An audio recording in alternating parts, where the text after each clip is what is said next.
I want to point out a few things about the drapery I'm working on right now. It's a sheer, really long finish length 151 and extra wide. So this is a one-way right, sheer drapery, unlined. Finish width is 156. Return overlap are each 4. Finish length is 151. And we recently made some other drapes out of the same material, which is 130 inches wide. We're able to railroad the fabric for the other rooms, where the finish length was only 93 inches.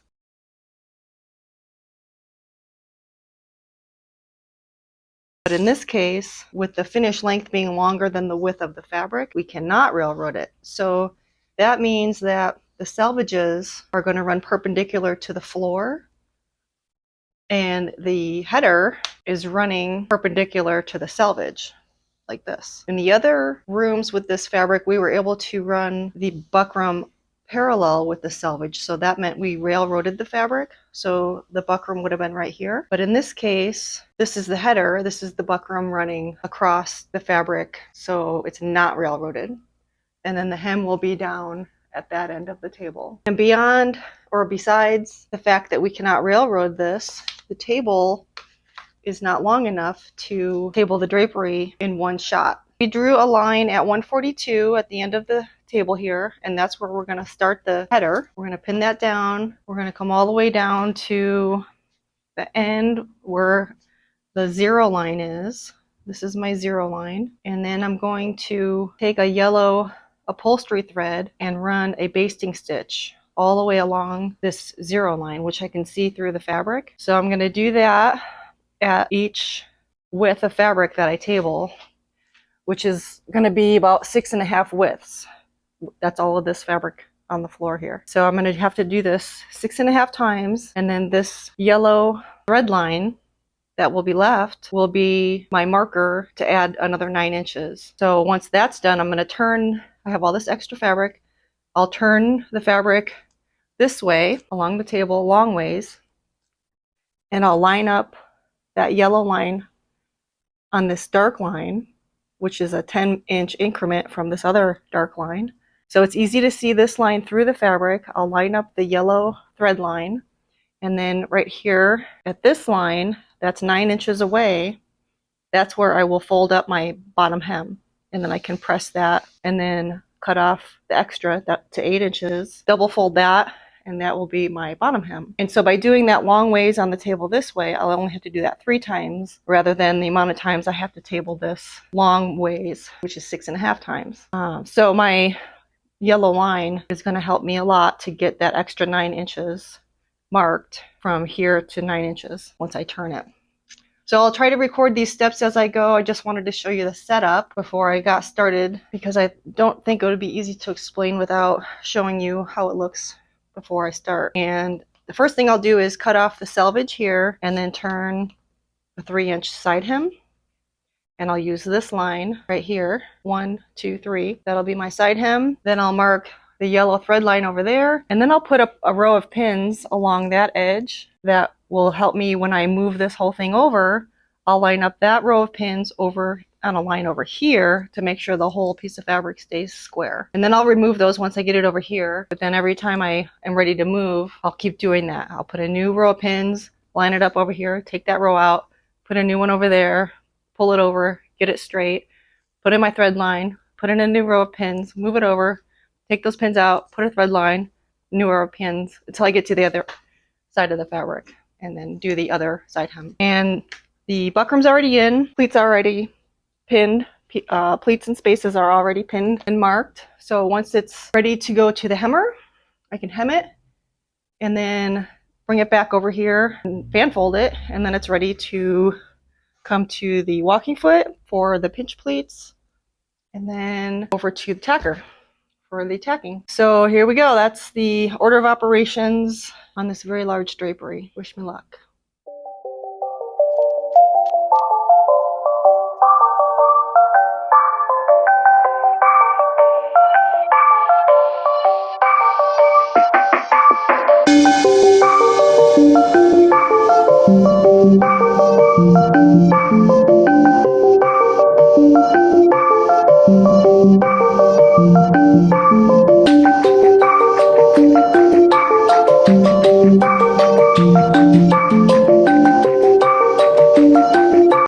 I'm ready to baste my yellow upholstery thread down at this 0 line, which will give me a marker at the 142-inch mark, and then I just need to add 9 inches to the length. I'm going to start it right where the side hem is, right there. And I'm not going to tie a knot, I'm just going to leave a loose tail so that after I'm all done, I can just pull it out really easily. And I can see the dark line underneath the shear.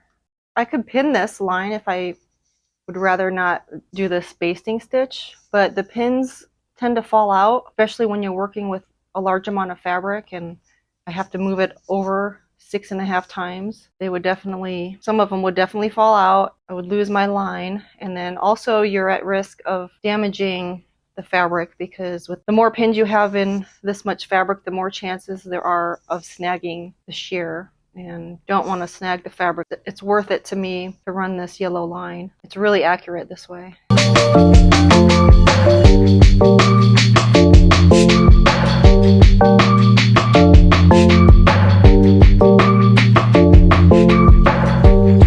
About halfway through, and I'll just get to the end and then I can move the whole panel over and do the next width. I want to show you the progress I've made so far. The side hem turned, the double 3, so it's a 1.5-inch side hem, and this is my leading edge. So I always start on the leading edge of any drapery so that the leading edge is the most perfect end. And so we have the first one width of this laying on the table with the header at the 142. Side hem is pressed and pinned into place, and I bury the heads of the pins so they don't snag as the fabric gets moved around. And then down at the 0 line, I have this yellow thread basted all the way through this one width, and then I just have a tail, loose tail at each end that I can pull out once I'm finished tabling. And so I have pre-cut all of the yellow threads I'm going to need to finish this. The next one is threaded in a needle ready to go. And then over on this side, I pinned every 10 inches on this black line that I can see through. This gives me a straight edge over on this side, so that when I'm ready to move this drape over and get the next width of fabric on the table, I can take this line of pins and line it up on one of these lines on this side of the table. That way everything stays square and the drape will hang straight on the floor at the hemline when it's all said and done. So I'll turn that in, take all these pins out, move the whole thing over, line up this row, and then stitch another basting stitch down here, and then keep doing that process until I get to the other end. So shouldn't take too long. Once I'm through with the first width, the middle ones go faster because there's no side hem. Only there's one on this end and one on the very left end, which would be the right side, because this is the back. It's laying right side down.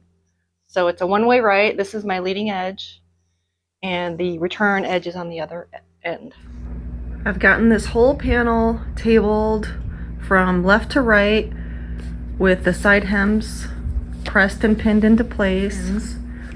And then down here, I have the yellow thread line basted into place at the 142-inch mark. So now the last step of tabling is to turn the whole panel sideways like I have here, and I lined up the yellow thread line on that dark black line, and now I have the very bottom folded up at the 9-inch mark, and this will be the very bottom edge of the whole drapery.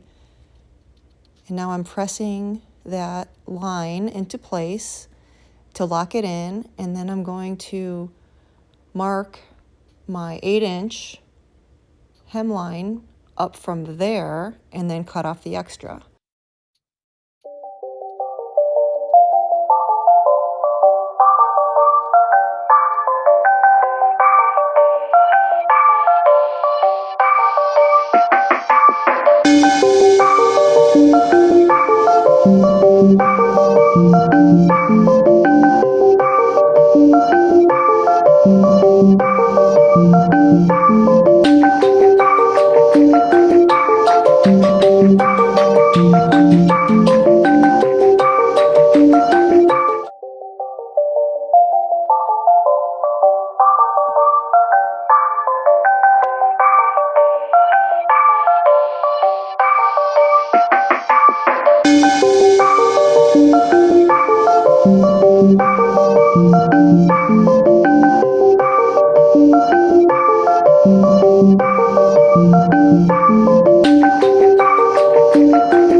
Took off all of the clothespins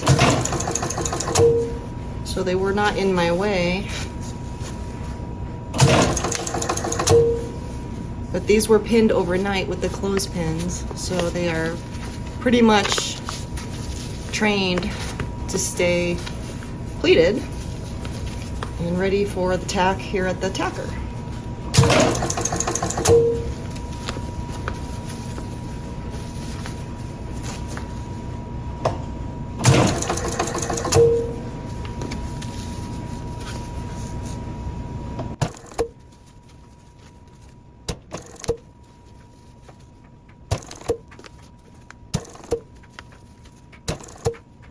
Ta-da!